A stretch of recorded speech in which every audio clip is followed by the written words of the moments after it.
A parábola dos talentos está registrada no Evangelho de Mateus. O significado dela é sobre responsabilidade e prestação de contas no juízo do Senhor. Então, vamos começar com um contexto histórico. A parábola dos talentos, ela está dita por Jesus logo após a parábola das 10 virgens. E ela está imediatamente ligada à série de exortações de Jesus sobre a sua segunda vinda. Portanto, ela faz parte do sermão escatológico de Jesus sobre as coisas do fim. Esse sermão, ele começa no capítulo 24 de Mateus. A parte final desse sermão enfoca principalmente sobre a necessidade da vigilância e da realidade final do juízo que virá. Essa parábola foi contada na semana em que Jesus foi traído. Jesus fala de um homem que era dono de muitas propriedades, que estava prestes a viajar, e esse homem confiou seus bens a seus servos. Para um servo ele deu 5 talentos, para outro servo deu 2 e para o último servo 1 talento. Esse talento dado a seus servos era uma unidade monetária em uso na época. Estima-se que um talento valia 6.000 denários. E um denário era o salário pago pela diária de um trabalhador comum. Um talento equivalia a quase 20 anos de trabalho para a maioria dos trabalhadores daquela época. Nota-se então que esse homem ele era muito rico. Quando ele confiou essas quantias aos seus servos, ele esperava por rendimentos. Outra característica interessante é que esse senhor confiou quantidades diferentes de talentos a cada servo. É claro no texto que ele sabia muito bem que uns possuíam mais habilidades nos negócios que outro. Então, sob esta lógica, o servo que recebeu 5 talentos conseguiu dobrar esse patrimônio. O mesmo fez também o servo que recebeu 2 talentos. Já o servo que recebeu apenas 1 talento enterrou o talento e ficou aguardando a volta do seu senhor. O costume de enterrar no chão quantias de dinheiro era uma prática bem comum naquela época. Quando o patrão chegou de viagem, seus servos que multiplicaram os talentos apresentaram seus resultados. O patrão aprovou os resultados obtidos e ainda prometeu confiar aos seus servos bons bens ainda maiores. E além disso, ele também convidou os servos para participarem da sua alegria, ou seja, comemorar com ele. Mas o servo que recebeu 1 talento e o enterrou foi chamado pelo proprietário de mau, de negligente, de inútil. Diferentemente dos outros, ele não foi convidado a participar da confraternização do seu senhor. Ao contrário disso, ele perdeu qualquer privilégio que tinha. O que restou para ele foi somente um terrível lamento. Essa parábola tem algumas aplicações encadeadas e autenticadas com outros textos bíblicos para dar coerência e verdade de vida com Deus. Aqui vai algumas delas. Cada pessoa recebe dons e oportunidades. O servo fiel é aquele que, independentemente da quantidade de talentos, age com responsabilidade, diligência e zelo. O servo fiel valoriza os bens do seu senhor. Agora, olha que lições importantes para se destacar aqui nessa parábola.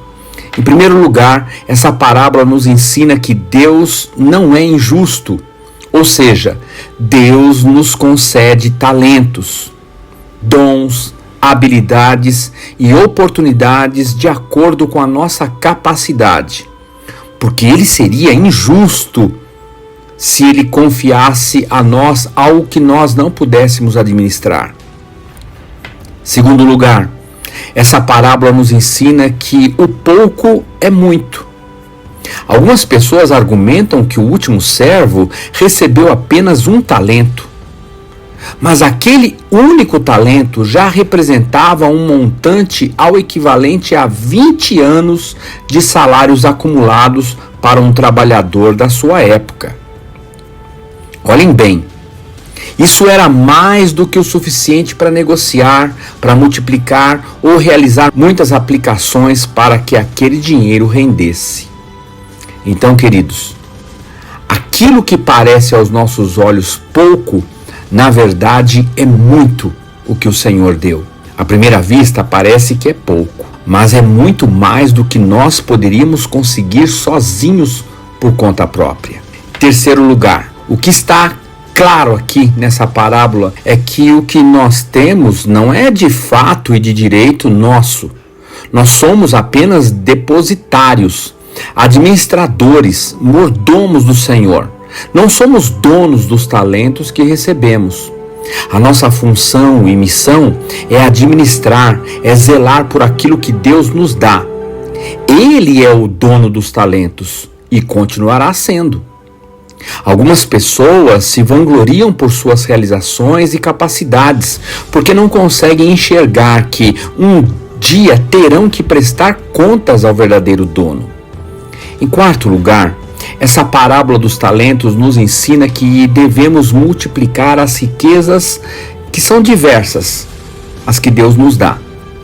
Ao recebermos os talentos, em gratidão a Deus por ter depositado em nós tamanha confiança, nós devemos aperfeiçoá-los, a fim de que eles sejam úteis para a expansão do reino de Deus em nós e nas outras pessoas.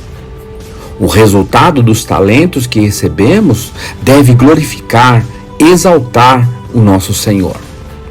Mas espera aí, tudo para Deus? Mas a gente que multiplica e cuida das coisas do Senhor, o que a gente leva nisso? Quinto lugar, olha que riqueza de promessa está contida nessa palavra. Os dois servos bons receberam uma promessa de que, devido ao sucesso diante das responsabilidades que exerceram, ambos seriam colocados em responsabilidades ainda maiores. Calculando o valor do patrimônio que foi dado ao primeiro servo, ele ficou responsável por uma quantia que valia 100 anos de salários de um trabalhador da sua época. Isso realmente era muita coisa.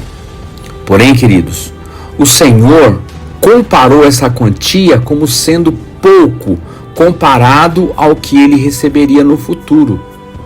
Manos, nada do que nós conhecemos ou recebemos nesta terra se compara à promessa de que para sempre participaremos da alegria do nosso Senhor. Quando o proprietário convidou os servos fiéis para participarem da sua alegria, ele ofereceu aos seus heróis a oportunidade de ocuparem uma posição que eles não tinham direito algum. Eles se sentaram à mesa com o seu senhor e juntamente com ele os servos regozijaram, se lembrando do trabalho que foi desempenhado. O cristão verdadeiro será convidado a participar de uma mesa da qual não tinha direito algum de participar.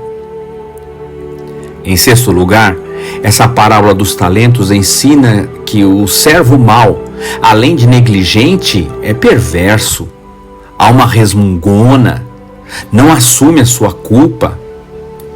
A falta de uma boa leitura de vida sobre esta parábola pode nos levar a pensar que o servo inútil se sentiu inferior aos outros, que se sentia um coitadinho, com necessidades que a gente sugere para poder desculpar, inclusive porque teve medo de perder o talento do seu senhor. Porém, isso está errado. Aquele servo não era inocente. É possível notar claramente que aquele servo era mau e perverso. Dá para notar isso nas contradições das suas palavras. Lá ele revelou uma natureza egoísta que foi incapaz de perceber a bondade do seu Senhor e lhe disse: eu sabia que o Senhor é um homem severo, que colhe onde não plantou e junta onde não semeou. Essa declaração tem muitas outras informações que eu não quero expô-las agora, mas por ora, o que vemos aqui é que essa afirmação do servo mau é uma acusação contra o seu senhor.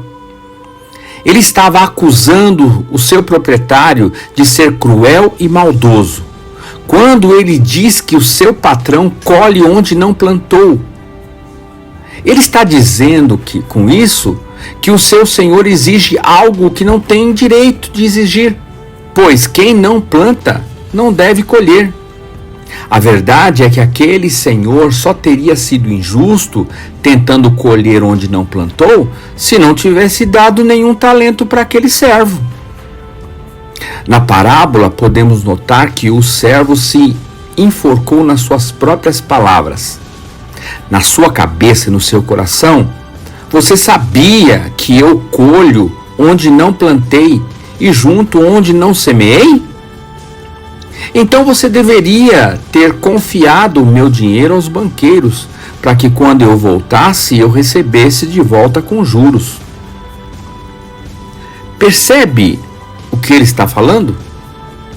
Se você realmente pensa isso de mim, então deveria pelo menos deixar o meu dinheiro com os banqueiros, para que você pudesse me apresentar algum juro e talvez ser poupado da minha crueldade. O servo incompetente não assume seus erros. Pelo contrário, ele busca apresentar desculpas.